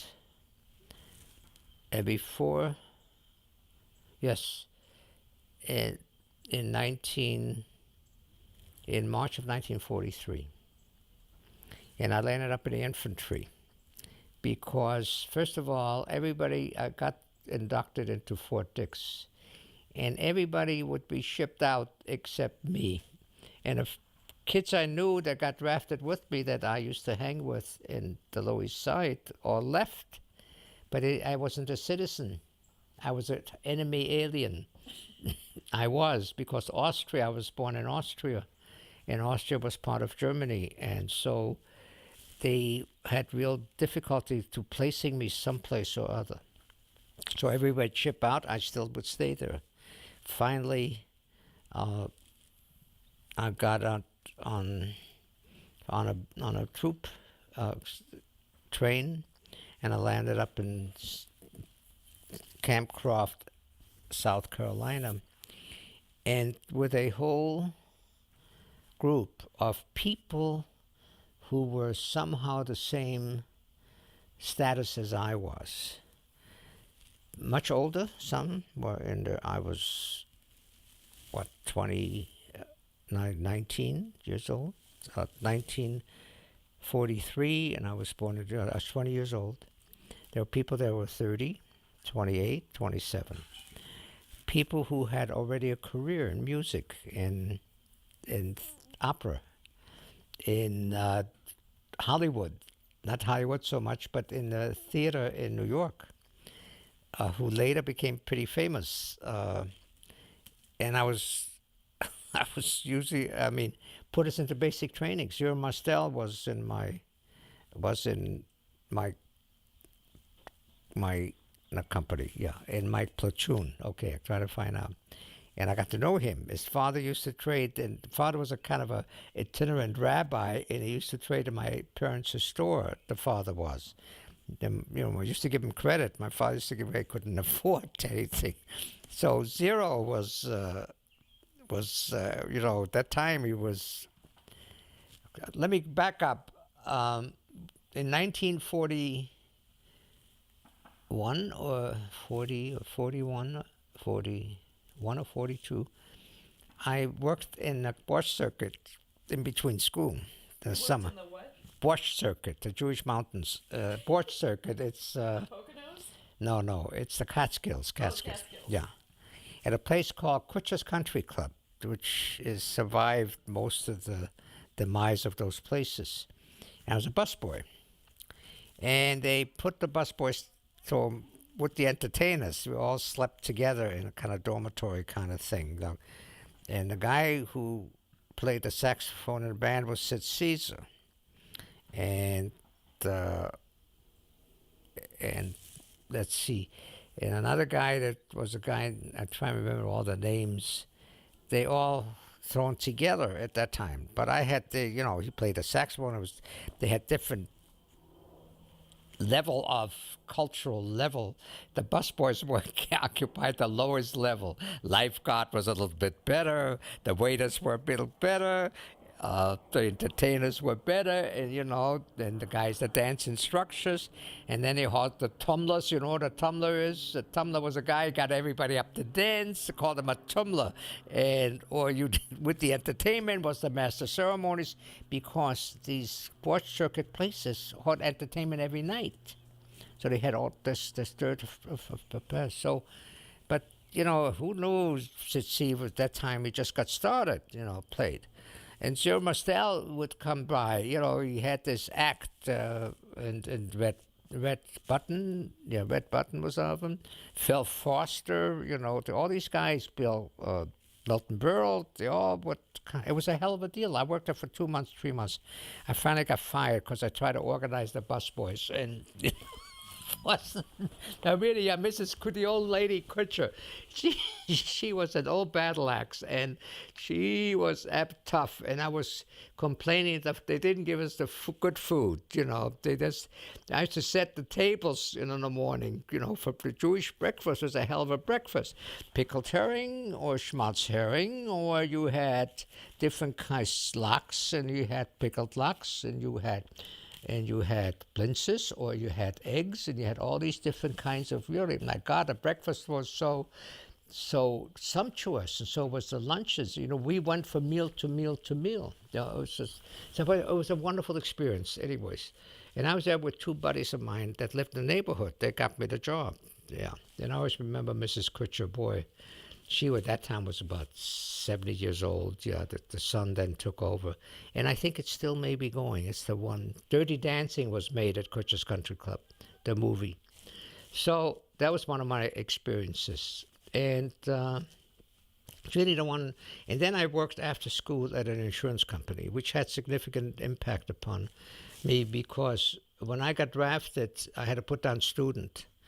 And then they said, well, you had to have some kind of a job. I said, yeah, I was a mail clerk at this insurance company. They put that down, and you also had an IQ, and I had a pretty decent IQ, I guess, at that time. So I was drafted and landed up at this infantry with all these intellects. And one day, 2 interesting experiences. One day, I get an order, comes up the runner, and he says, Sergeant, top sergeant wants to see you at the orderly room. I go down there. Yes, sir. He says, Lorber, Private Lorber. I said, yes, sir. Now, stand at attention. Yes, sir. I'm going to read you a telegram from Otto from Habsburg. Still in Austrian. They started, the Otto von Habsburg requests your presence at the Austrian Brigade that's going to be fighting as part of the Allied armies, and want me to join the Austrian Legion. And I was at the Austrian Legion. So this telegram came for me to join.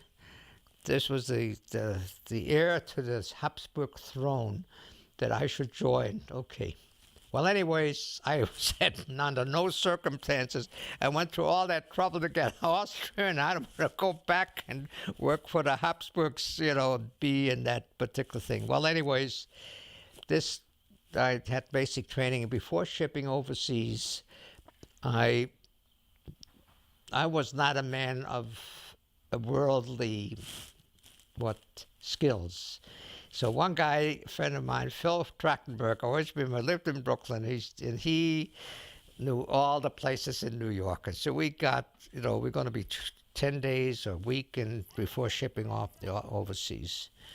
And so he says, let's meet at the Jewish USO on 7th Avenue in New York and 53rd Street. Oh, they got some nice Jewish girls there. Yeah, who knows, you may meet someone. Meet me there at 7 o'clock or 7:30. So, okay. Now, I had no girlfriend. I had nobody. And I had all kids I knew. I mean, they were my cousin had a girlfriend, and this guy had a girlfriend. I didn't have any. So I went there and waiting for him and never showed up. And so I was ready to leave. Some guy grabs me and he says, a woman grabs me and she says, "Where you going?" I said, "Well, my friend didn't come. I'm supposed to meet him here." "Well, you can't leave, soldier. Come out, coming in here. I want to meet you some girls." So who do I meet? This pretty girl, very beautiful girl with a good, she looked pretty good and a nice looking, really pretty girl. And she introduces me. "That's my friend Mickey." "Oh yeah, well, I didn't know what to do and how to do it, but that's the beginning of my romance and one and only romance. That's how I met Mickey Rothenberg, who later became. She had different boyfriends, lots of different boyfriends, and I wasn't supposed to take anybody home. That was the rules. You could not take a hostess home. But I talked her into it, and I took her home. And she lived in Queens, which to me was the high-class section. I lived on the Lower East Side. And I think I saw her once or twice before. And when I went overseas, before they're shipping me to North Africa, they find out I was not a citizen. So now they don't know what to do with me. So 2 officers come in and talk to me, and she says, "Well, we don't know what to do. You got to go with the outfit. And we have rules that you can't go unless you're a citizen. And you're only in this country for 4 years. You got to be 5 years before you could become naturalized." But one of the guys says, "Let's go and see a judge, the federal judge down in Shenango, Pennsylvania." Was a staging area. So we schlep up to this federal judge, and they explained the dilemma. And this guy said, "Well, I'm going to have to bend the law. Nobody's ever become a citizen after 4 years. You got to be here 5 years." I says, "Well, Judge, I'll wait. I'm in no hurry." And these 2 guys, officers, "No, we need him. We can't. We're short. He's an infantry replacement." And that was like cannon fodder. And we're leaving. He's destined to, scheduled to leave the country next week on a ship. A Louis Pasteur was the ship to North Africa. Well, they made me a citizen right there after 4 years. I don't know if it's still, I have a passport. So I'm the only guy, I think, in the United States who, maybe now they do it, that was naturalized at that time. Up to that time. They may have changed it by now, after 4 years. Oh my gosh. So I spent 3 years, 2.5 years overseas. Yes, Africa? I get on a ship, which is that's one of the few ships that makes the Atlantic crossing without a convoy, because it was very fast. It was the old Louis Pasteur luxury liner, French, that the Americans confiscated when, then Germany invaded France, and we landed in Casablanca. So I am the lowest form of Army life, which means I am assigned to what's called a repo depot, which means a replacement depot where when the frontline division orders replacements for people they have lost, which they call that cannon fodder, is they put a request in for guys like me who had just out of green, inexperienced, just got through with basic training. I had one number which was difficult to get rid of. It was 745 spec number. In other words, your IBM card showed 745 in holes. So when they want if they want riflemen and machine gunner, they put in 745. We need riflemen and machine gunners in the 3rd Division of the 45th to the 36th, was fighting in Italy at that time. So they put in some number 745, and my name comes up. So I land up in Casablanca, and they don't know what to do with me again.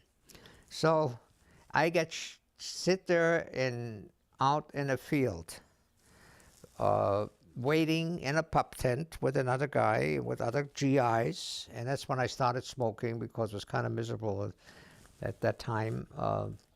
The weather was not very nice. It was a lot of rain, and we got flooded out a few times, and it was really kind of crappy near that Tunisia. Well, no, that was Morocco. And one day somebody comes up and he said, "Private," that was my big rating, "Private Lorber, report to battalion tomorrow. A jeep will pick you up down the bottom of the hill." And I said, "What for?" I said, "Get all your gear ready." It wasn't much gear I had. I did have 2 barracks bags, A and B. A, had certain things, and B was the others, and a field pack. And I said, "What is this there?" And this was, by that time, it had to be October or November of 1943.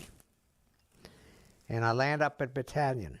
And at battalion, all of a sudden, I have a roof over my head after 2 months living out on the rain in a pup tent, and it was really miserable, and water we couldn't get. You had to boil your water and make a fire, and it was really living kind of a tough life.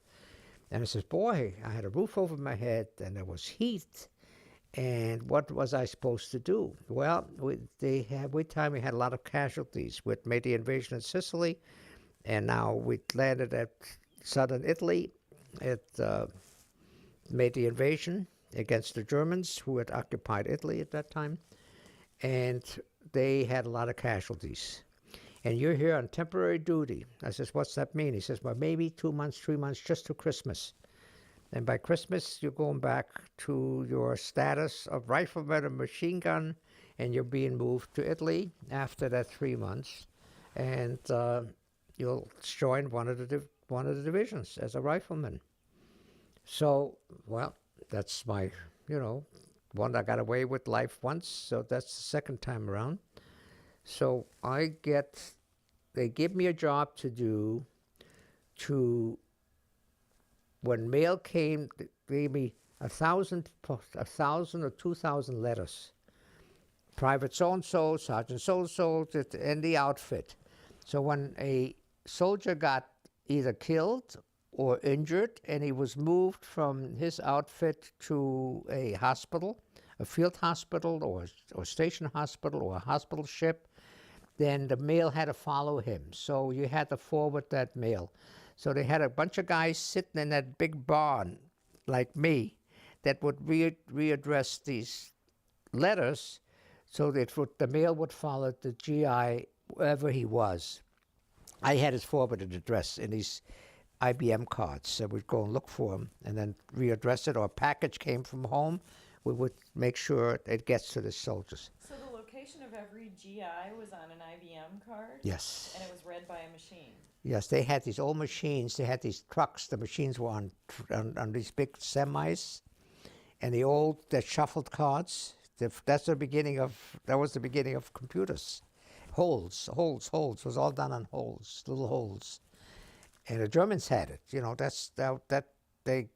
They said that IBM really made their identification job in finding Jews and keeping track of everybody very easy with those IBM cards. So I said, "Hey, that's not a bad place. The heat's warm. I mean, the place is warm." So I was talking to one of the guys that seems to know more than anybody else, a guy named Jackson from Atlanta, Georgia. I says, they called him MD Minya D. Jackson. I always remember him. And his bunk was right next to mine, and he was a corporal. I says, and I noticed he's not an infantry guy. He was adjutant general, which ran the post office, Army post office. I said, "How do you get into this? How do you become, get into this?" Well, he says, "I worked the post office in Atlanta, Georgia." I said, "Yeah, for how long?" "I've been there for 10 years. The guy was older than I was, much older. "So what's your news?" He says, "Well, I'm leaving here. Where are you going? He says, they're waiting to ship me to Italy. I'm going to open up an APO, an Army Post Office. I says, where? He says, he doesn't know, but probably one of the hospitals or one of the headquarters or someplace behind the lines. I says, well, somebody be your assistant? Anything? He said, no. I have to have another guy, but I want a guy that knows what's going on. I said, oh, how do I find out? He says, well, you know the PLR, what the hell's a PLR? He says, Postal Laws and Regulations. I says, no. How did you find out about that? He says, well, there's a book. And he shows me a book. He says, if you know that, maybe I'll take you with me.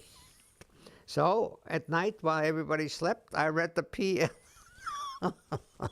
I read the PLNR, and in the morning I couldn't open up my eyes. I was sitting there, and my output was not very good, but I knew the laws. I learned the laws and regulations.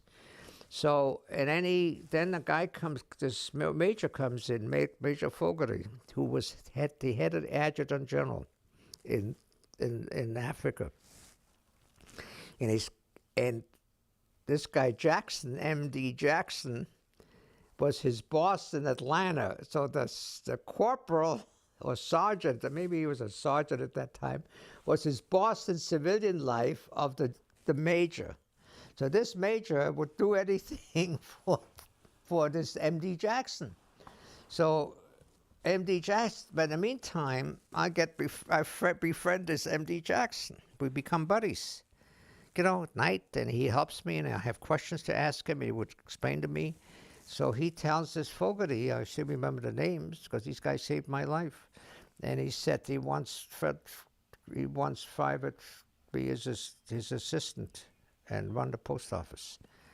So the orders come. About a month later, boom, I'm on the line. They put us in a B-17 with all of our equipment, scales, stamps, all kinds of things.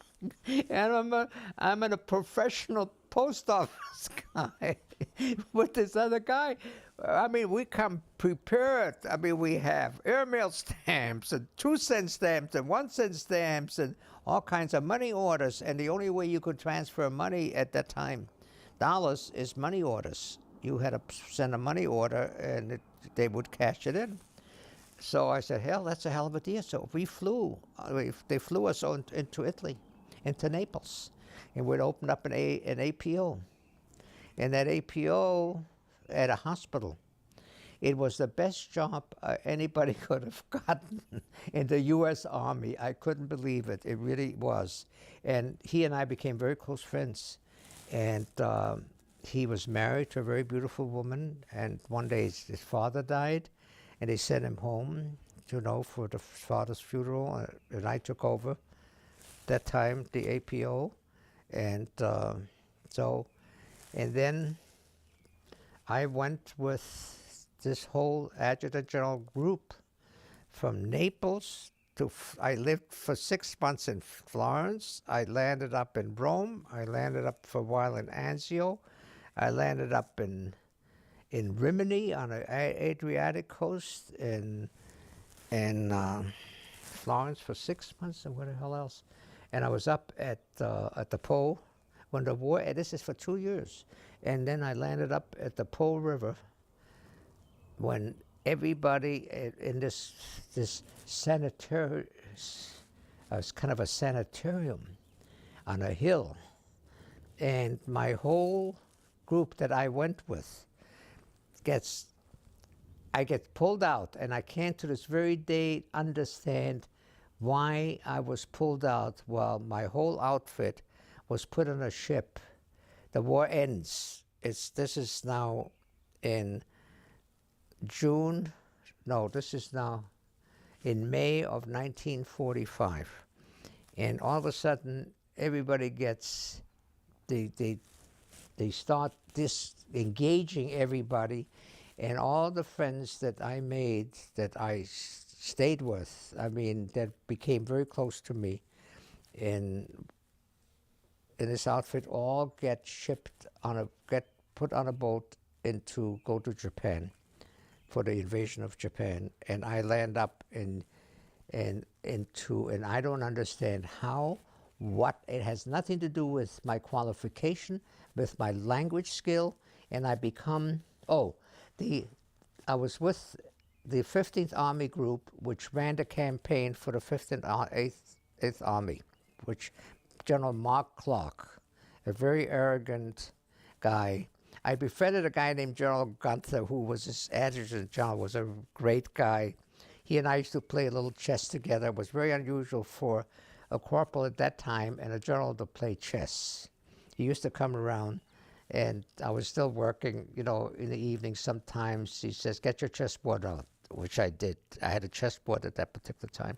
And all of a sudden, I become reassigned to U.S. forces in Austria, and has nothing to do with my German, with anything else, the Army way. To this very day, I do not understand it. And I go on a somehow I catch a ride with another guy on a truck. So you're still working for the Postal Service, but you got Yes. I'm working for the Postal Service. And I go and get a ride to Salzburg from Milan. Or Bologna? Milan. And over the Brenner Pass. And I always remember this trip because I'm sitting in back, not in a cab, but I'm sitting in an open truck in the back. And it was really, I was freezing because over the Brenner Pass, it's pretty high. And I land up in Salzburg with that time, with General Clark, that gets assigned as U.S. Commander-in-Chief of U.S. forces in Austria. And I stay at a castle, an estate of a very famous Jewish Austrian movie director, one of the most famous one that came to the United States. I can't think of his name right now, who lived in that place. It was absolutely gorgeous. There was a very famous Austrian movie director, the most famous. My name retention's so bad. Max Reinhardt. Reinhardt, I think his name was, and he owned that mansion. But they didn't let us stay there very long. We got kicked out, and I moved into a hotel on a Salzach, which is a little river that runs to Salzburg, between the old city and the new city, and I stayed there waiting to go on into Vienna as U.S. forces in Austria. So my whole contingent that under Mark Clark, this headquarters company, all stayed in Salzburg at that time until we were able to negotiate with the Russians that they would let us in, because they had conquered the city before, to go up there. And it came sometimes, I think, in May or June or something. And it's never been published, but, and I don't know why, it may be in one of the histories, that the Russian troops had not gotten paid for several years, probably 4 or 5 years. They had no money. Russia was busted. And most of these troops, at that time, most of the Russian troops had been killed, were people from the eastern provinces and eastern countries. You know, it was a big country, Russia, at that point. And a lot of them were very Asian, Mongolians and all kinds of things. And they still had very, very basic equipment. They had wagons and horses and wagons, and then they had what was once, I always remembered that well, what was once a white uniform, kind of cotton white uniforms that they wore in the summer. They were dirty. I mean, they were just, because they never really took care of themselves too well. So with little pictures, then later on you saw the Russians dancing to a little harmonica or accordion, and, you know, doing the Kozatsky or whatever they were doing. You know, I saw that. That took place in Vienna, but that was very isolated. Most of them, they were pretty tough on the local population. They rolled up all the. Before we got to Vienna, it was really a starving city. They had rolled up all the streetcar wires and shipped it back to Russia, so they didn't have the trolleys go. The very famous trolleys in Austria to this very day, still from the turn of the century. They're all red and white, and they're very efficient. And you can go any place in the city of Vienna on a trolley car. They're all over the city. They're sometimes replaced by buses, or subways, but people in the inner city always ride. You buy a pass, and you could go on all the trolley cars in every direction, and it's really fun to have, fun to go. So when we got there, there was very little, and they never saw, the Austrians didn't much see of Allied troops, just a few people. So they didn't know who we were. And as soon as they saw a soldier, because of all the experiences they had with the Russians, they would disappear, or run into a house, or run into an apartment building, or try to go around the corner. But we drove in from Salzburg, and which is not a long trip, I think, by trains. I don't remember, maybe 4 hours.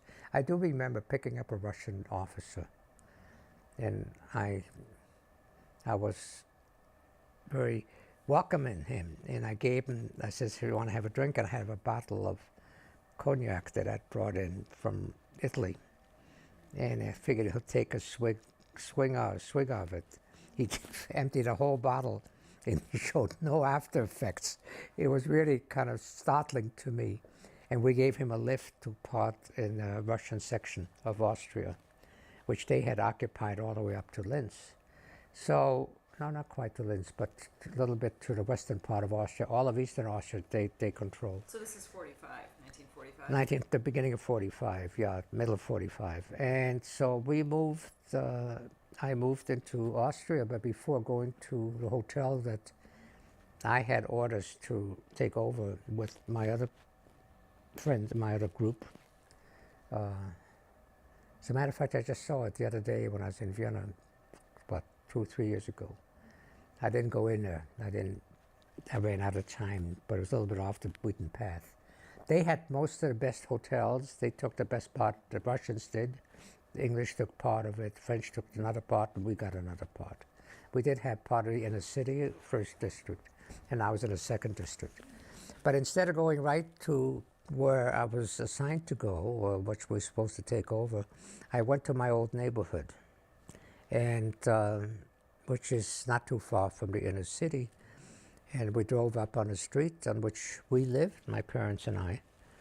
And it was a spring day, and it was quiet, and there were no birds singing. And the city had been shelled. And you go to some place where the houses have been destroyed, it's kind of an eerie silence.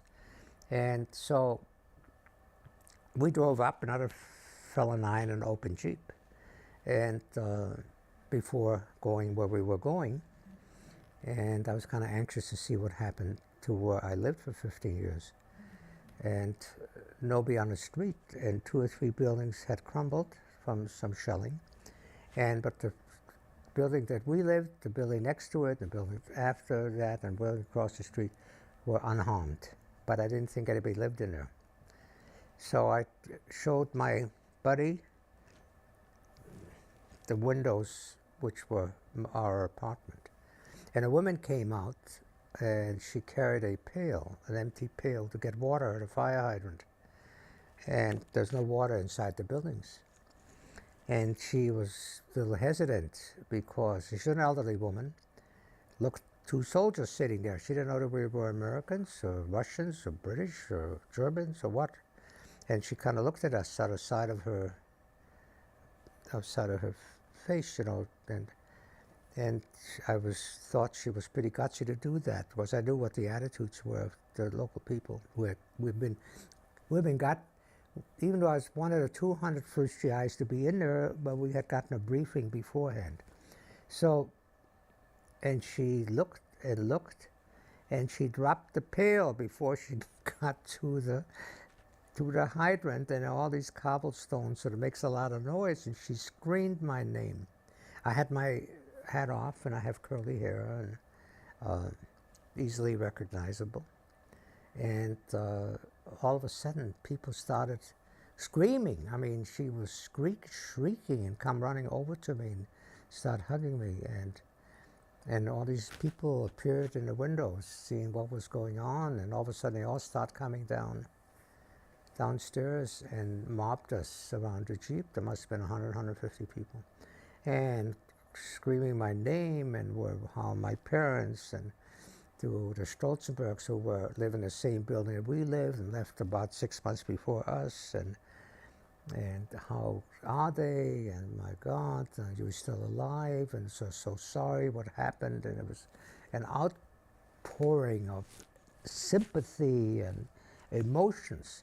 And then I was screaming, Walter is here, Walter is here. Well, Walter was one of my early friends who didn't live there, but his grandparents lived in our building and used to come and visit, and he and I became very good friends. So he came, and he had just gotten out of an American prison camp. So we didn't know what to say to each other. I felt very strange, you know. It's like I got hit with this car yesterday. You know, sometimes you don't know what to say. And that's what happened. And finally, you know, we made some small conversation. And he told me that he was in the Navy, German Navy. And when the ship was captured, they all landed up in an American POW camp. And but I said, we'll see each other again, and we never did. And I said, I'll come back after about an hour of all that jubilation. And I felt very uncomfortable. I did not feel that jubilant or elated or thankful or feel proud of myself at all. I started thinking, and I knew what was going on with concentration camps, and where were they when my father was arrested and landed up in Dachau, and how was it, you know, when we left Austria, we never knew we were going to get out, and how lucky we really were, and how come these people didn't respond at that time? Well, it was a little bit unfair on my part, because it was almost impossible to really defy that regime at that time. They had it so well organized. But the people were very, very nice. And when I came home, and I wrote my mother about this is no phone calls or anything like this. She told me that several people that came out and greeted me, she knew all the names, which I didn't remember. My mother had a marvelous memory, and said they were very helpful to us. They never ever pointed a finger. They always came to give us their empathy and sympathy and their warmth, and always said there's nothing they could do and wish they could and all kinds of stuff. So there were people that had feelings but felt very, very helpless about it. To me, it was a very unforgettable experience. I went back there. I've been back to the same neighborhood several times. But the people that I knew, they knew me, are gone.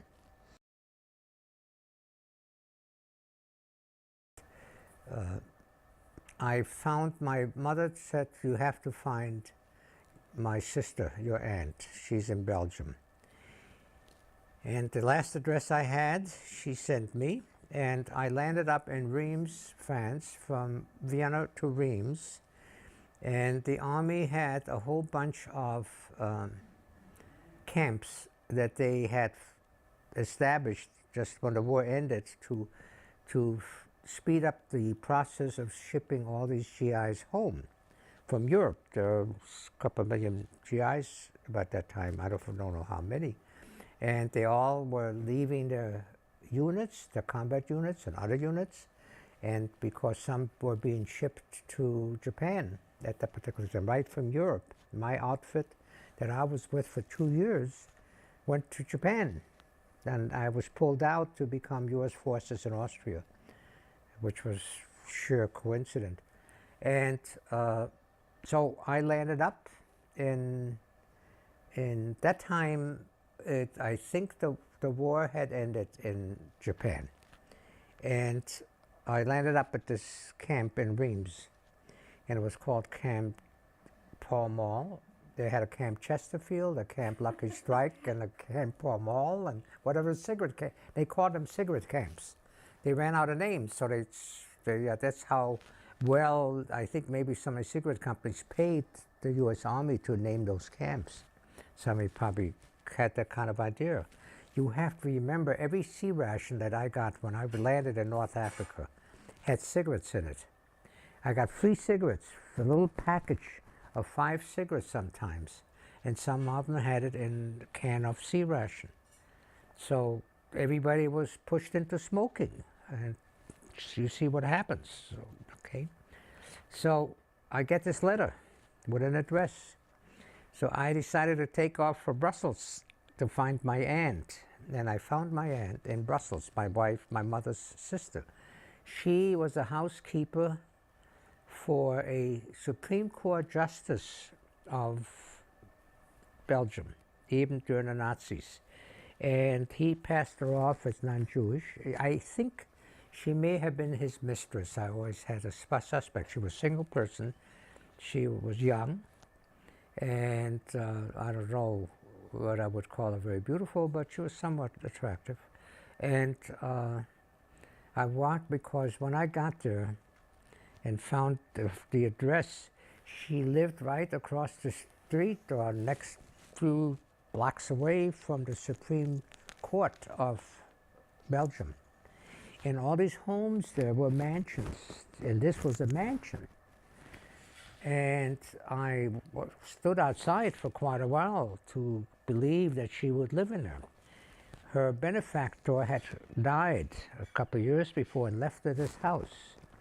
But she screwed up this house pretty well with 2 cats and 2 dogs. And I walked, and it was an absolutely magnificent home, but it was really, the dogs and the animals just kind of did a little havoc over there. I walked down, she showed me the wine cellar. I had never in my life up to this time ever seen a wine cellar like that, or have I seen one since. Maybe 2,000 bottles of wine. I don't know how much, with dust on them. You know, I couldn't appreciate what it was what. I took some bottles, not of wine, but pretty expensive cognac, which I knew about that. You know, Napoleon, some kind of a cognac, to my buddies. I am not a drinker, so I have one little drink, and that's about it. They was, when they looked at it, and I brought it back to camp, was a, they were just elated. I mean, they've never had, you know, hoped they would drink something like that. My parents convinced her to sell the house in Belgium. I don't know what she got for it, and she came in, and they sponsored her immigration to the United States. And then my uncle, who was taken, you know, never heard of, that was killed in a concentration camp, his widow, I found her in Brussels, and my cousin, the daughter, that then later became a school teacher, and I found her in Brussels. How did you find them? Through my aunt that had, you know, she was that time the woman, she was saved by a farmer, and she lived with that farmer. So this woman, you know, her husband disappeared. Nazis arrested him in Paris, and she fled to Brussels, and lived out on a farm not too far from. I went to see her out in Brussels when I found this out from my aunt, Laura. My granddaughter Laura is named after her. Did Jews here talk about what was happening in Europe? You know, from the time you got here in 1939 till you went over with, it was the army, right? Well, that's a good question, Kathy, because there was a certain amount of apathy that we experienced when I first came. And it'd be the first time to tell you that I looked back at that time, and I was so immersed in trying to become an American that really I always wondered what happened to so-and-so or so-and-so. Or most of the people I knew really had fled when we got. Many people left before us. We were one of the last ones to leave. And then there was total silence because we never ever heard what happened to these transports. We knew something was going on, and the silence, the ability of the Germans at that time to suppress any news about it was not existent. Even to me, I knew about Dachau. I didn't know about what's happened in Eastern Europe. And somebody came here from Auschwitz, I think, and saw Morgenthau, Secretary of the Treasury, Jewish person, trying to explain to them he escaped from there. It's a famous story. And the guy kind of cool that they didn't want to rattle the cage. The Jews weren't that. There was a tremendous amount of anti-Semitism, or the Jews kind of kept a very low profile in the 1940s. They were not really. I think it wasn't until after the war, and some years after the war, before the American Jewish community really began blooming. You were an engineer, you probably couldn't get a job very easily because you were Jewish. I know I had a friend here that was a chemical engineer, and he was in the insurance business. And I asked him one day, I said, Isidore, why are you in the insurance business and you graduated Chicago University with a degree in chemical engineering? He says, I couldn't get a job because I was Jewish. So I decided to go in the insurance business. Yes, I was educated in chemical engineering. And it wasn't until the 60s and 70s when the emancipation here really took place of its Jewish population. In the 1930s, I think when we first came here, it really, you were looked at as an immigrant. And an immigrant was not a very high social standing in other people's eyes. And it really came with a stigma. You know, they called them Maquis, they called them, the greenhorn is not a, it's not a complimentary term. And you go back to the turn of the century when there was this tremendous mass immigration at that time, where a lot of people came from Poland and Russia and other places, and really didn't have much of an education either. You know, they went into the needle trades and other things like that, lived very, very, if you know the history about it, 2, 3 families living in one apartment. Some slept during the day, some slept at night in the same bed. It was a very, very difficult and a very challenging time. And I came out of a different kind of culture. I didn't come out of the shtetl. I came out of a sophisticated city. And we lived a very modern life. And, you know, I went to good school. I had friends that, that were highly assimilated. If one is thinking back of what Vienna was like, that at the turn of the century, particularly 1905, 1906, when it was the capital of the Habsburg Empire, and it had all these ethnic groups, Bohemians and Czechoslovakians and Poles, Sudeten Germans, all these different Italians, all these different people, and they all came into Vienna. So there was a stigma that these immigrants had, and I was born in Vienna. I had this arrogance. There are two things that happened. I really think psychologically and culturally, particularly in New York City, you either want to forget about it, you want to be an American. I tell you what a sickness I had. It took me a long time to get over it. When I first started dating Mickey, she never knew I was born in Vienna. Why did I learn English so rapidly and pretty without an accent? I'm like a freak on that issue, because most people at 15 never lose their accent. Henry Kissinger, perfect example. he couldn't care less what you thought. You know, he's arrogant enough. His mother said so. He don't care what you think. I wanted to be an American so bad, and I figured the only way I could do it, I got to lose the accent. I got to learn how to speak English fast, and I got to talk like a New Yorker, or got to talk like an American, or someone that doesn't know. I didn't want to be an Austrian anymore, and it was really almost. It was almost a mishigas. It was a how do I say that? An overwhelming motivation. If you were to ask me where I was born, I would say, if I was here in Iowa, I would say New York. If I would be in New York or someplace, I would figure out some way. I could not, at that time, it took me a long time to admit to myself, as well to my friends, as well to my business. Most of my early business associates never knew that I was foreign born. I had to make that adjustment. It was almost when I first met Mickey, I was afraid she would dump me because she'll find out I was born in Vienna, Austria. She came to my house. I removed all the pictures of me as a child. I don't know where the hell they are now. I was wearing a little Mozart house, you know, with like a little sailor outfit, you know, the formal pictures they had taken. And all these pictures, you know, it says Wien from the photographer Vienna on the bottom.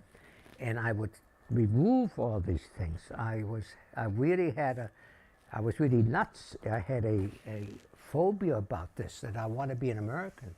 I don't want to be, somebody call me a refugee. I don't want to be looked down upon. I don't want them to know I was born in Europe. I felt I could not really be a true American if I wasn't born here. It was a crazy thing. I really had to overcome that, and all of a sudden, it took me a long time. It didn't happen overnight. I was already into my career here. So now I'm proud to be Jewish. I'm proud about Israel. I'm proud to be an American. And so I've gone through this evolution, emotionally and historically or whatever. And a lot had to do with my modest success in business. I started out with nothing. You know, we lost everything. We were penniless, and look at this great country. You know, I've got a house, and I've got family, and I sent them all to school, and I'm fairly secure financially, and I had all these opportunities living here in Des Moines, Iowa. That was absolutely, I mean, it's like a gift of God to have been able to be part of a community, to be able to possibly add something to it. That's why I have no fear of dying. I thought about this, and I said to myself, what will I do now that I haven't done? And I can't think of a single thing that I would do over. I've done, you know, I've tried to make this a little bit better place. If maybe just put a little tree in the ground, but what little things I had, I tried my best, and that's all I could really do. I wasn't talented enough to really make a great impact, but what little things I was able to do without wanting anything in return, to just make it better, and an appreciation to living here. I feel so, I love America. I really, truly do. I get really wound up. I'm not a flag waver. It's not my kind of thing. But what America has done for me to this very day, it's still stupendous, and it's been, I could never repay it. I really can't. So I think that's my preparation to my final days on this earth. And if I go, the only thing I would like to really see how my funeral goes. And I don't know, yes.